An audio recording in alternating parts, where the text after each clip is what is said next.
Strangely, I'm mildly optimistic about today's game against Manchester United. Tonight's game, Sunday night kick-off against Manchester United. I don't know why. Well, let me just quantify optimistic. What I mean is I think we can go there. I'm hoping we can go there and contest the game. Hopefully not get thrashed.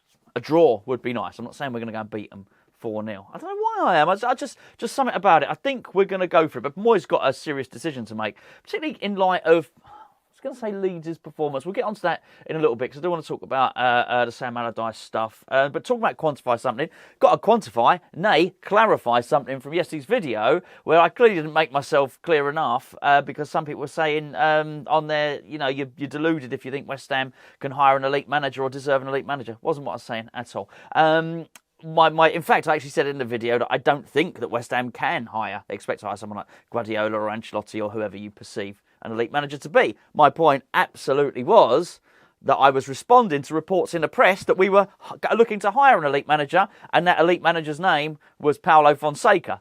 I was just asking the question, is this guy an elite manager? I looked at it, I think not. That's it. That was the only point. Onto today's stuff, having watched Leeds play Manchester City.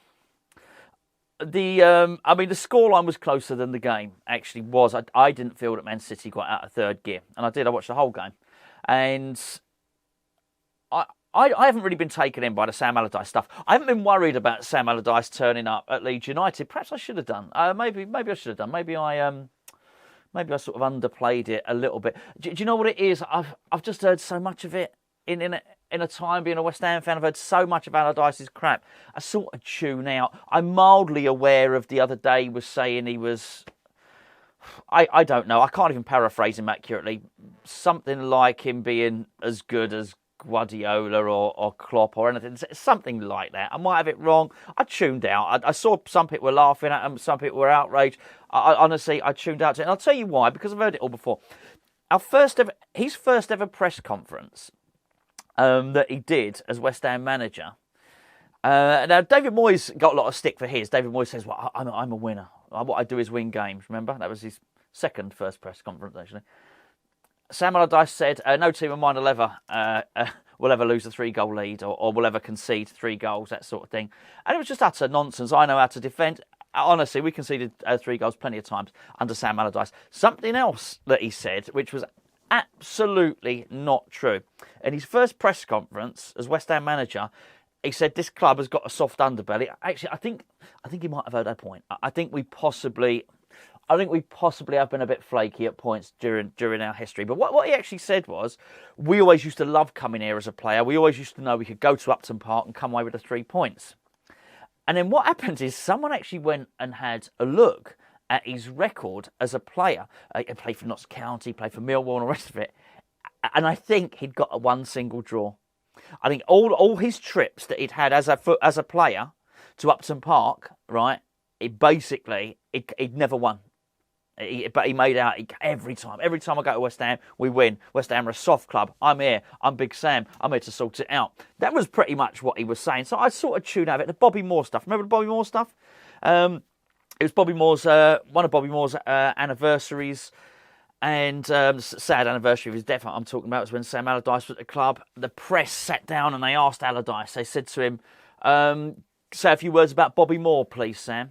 Sam said, "Oh yeah, obviously Bobby Moore's a great player, but you know what? I always remember him more as a Fulham player. Actually, just you know what? It was clear he was fan baiting, absolutely, and he was still manager of West Ham. Now." I don't think people are stupid. People know when they're being arsey. People know when they're being snide. People know when they're saying something to wind people up, right? They really do. It doesn't take much to be pleasant, right? And he just couldn't do it. He was the West Ham manager. It would have been the easiest thing in the world for Allardyce to turn around and said, well, you know what, Bobby Moore is a West Ham and England legend. You know, we're going to look to, we're going to look to commiserate his passing and celebrate his life as best we can at West Ham at the club that he served so well as a player. To say, oh, actually, I remember him as a Fulham player, was shirty. It was a nasty little thing to do, but that's Allardyce for you. Don't like him. Don't like the bloke at all. So I think I probably dismissed, particularly after his relegation with West Brom, probably dismissed his whatever he might be able to bring to Leeds United. However, they've been shipping goals like nobody's business, Leeds United. He dropped the keeper for that game, changed 2 or 3 other players. they did look a little bit more resolute at the back. There's no doubt about it. However, Man City did play in third gear. They did squander a good penalty chance. Haaland hit the bar. I think there was another one that hit the post as well. I mean, and he rested players. And he had an injury track. What I'm saying is, it looked 2-1. Everyone's saying, oh, brilliant. Well done, Sam. And I guess it is good. But it wasn't a 2-1 game. So I guess the question is, should we be worried about Leeds? And am I worried about Leeds? And I think the truth is probably a little bit more than I was, because he did have him a little bit more organised. So, yeah, I mean, we've got to keep one eye on him. I don't know. I think what I was thinking about was, is he going to have enough about him to get points against Newcastle? Because obviously Newcastle aren't as good as Man City. I think it's fair to say that, right? So I don't know. I don't know. I think everything. I think a lot of things went for Allardyce in that game against City, and I still don't think that they won the game. I'd imagine Newcastle probably play with a higher intensity than City played in that particular game, because City got bigger fish to fry. So they got an upcoming game against Real Madrid, which sort of actually brings me nicely on to West Ham, who have got. We've got a really important game coming up on Thursday, which makes this Man United game incredibly pivotal. And it's going to be interesting to see what David Moyes does. I think he'll feel that... I'm not entirely sure David Moyes was going to rest, or is going to rest, is ever going to rest anybody at all. But I think he will feel that maybe the players who are off for sickness or whatever, they had probably had their rest. Probably got to put their feet up, so they'll be all right for this. I wouldn't be surprised if he goes strong against Man United. The way the ties are, though, is a little bit of a hindrance, I think. I don't know. I think sometimes you overthink this stuff. Maybe I've overthought it. I think sometimes the way the ties are, in terms of the home tie first, we really need to be getting... We've been pretty crap. Larnaca away, we were crap. Ghent away, we were crap. So I don't want to rely on us. We can't have a substandard performance in the home game and then rely on going away to AZ Alkmaar and getting something. That's going to be pretty risky. So we've got to be bang on it on Thursday night. We really have. We've got to be full of zip. I actually think the players will be up for it. Well, we'll discuss Thursday when we come to it. I think the players will be really, really up for that. But it does give Moyes something interesting to think about. I think the whole lot gives Moyes something interesting to think about. I think the way that Leeds were better organised will give them that. They got pace on the break, Leeds, as well. And I guess Leeds are an important team to consider, because we do have to play them. I think possibly the one benefit we do have is we're playing them at our place. Wouldn't want to be going to Elland Road. I think that's one thing he might do, Allardyce. He might get that place up and running. But again, there's another thing that's going to go against him now. And that is every game that Leeds have between now and the end of the season is competitive. Newcastle are going to want to make sure that they retain their position. What are they in third at the moment, aren't they? They're going to want to make sure they retain third. They're a pacey team as well, and I think they'll be motivated for it. Clearly, we've still got something to play for as well, which is that much is obvious. Our very survival, same as Leeds.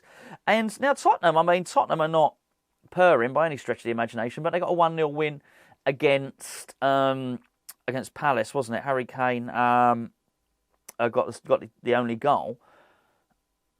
And I'm loath to say that what's his bloody name? What's his name? I can't even remember the geezer's name. Just gone in there. Mason, is it? I think it might be. As the manager there, you know the lad had a terrible head injury and whatnot. Had to retire from the game early. I think I'd loathe to say that he's got them all fit and firing again, but he's certainly got them going a little bit better than they were before, and they're still in it. They're still fighting for a European place. They really are. So that's their final game of the season, Leeds. They've got to play Tottenham. So I don't... Maybe it's just wishful thinking. Personally, I think it's still going to be a real struggle for them. They've got 3 more games for them to get 4 more points. I think it's going to be really, really, really difficult for them. I think Everton have got more to worry about, realistically, than we have in there. So that's, and I'll tell you what, that would be interesting, wouldn't it? That would be interesting if Everton, because Allardyce has been available the whole time. If Everton went down, but Leeds stayed up, because Everton had the pick of the bunch, didn't they? Really, in terms of your British manager, if you like. So they went and got Dyche in, and that would be interesting. If basically he's like the last Allardyce, like the last turkey in the butcher's shop on Christmas morning, isn't he? Really. So it'd just be interesting if we better take Allardyce there because everyone else has taken everyone else, and some people had 3 managers this season. Do you know what? We better go and take Allardyce, and if he manages to do it, who knows? I don't know. Anyway, what I do know is we've got a really important game coming up against Manchester United, and I am strangely optimistic.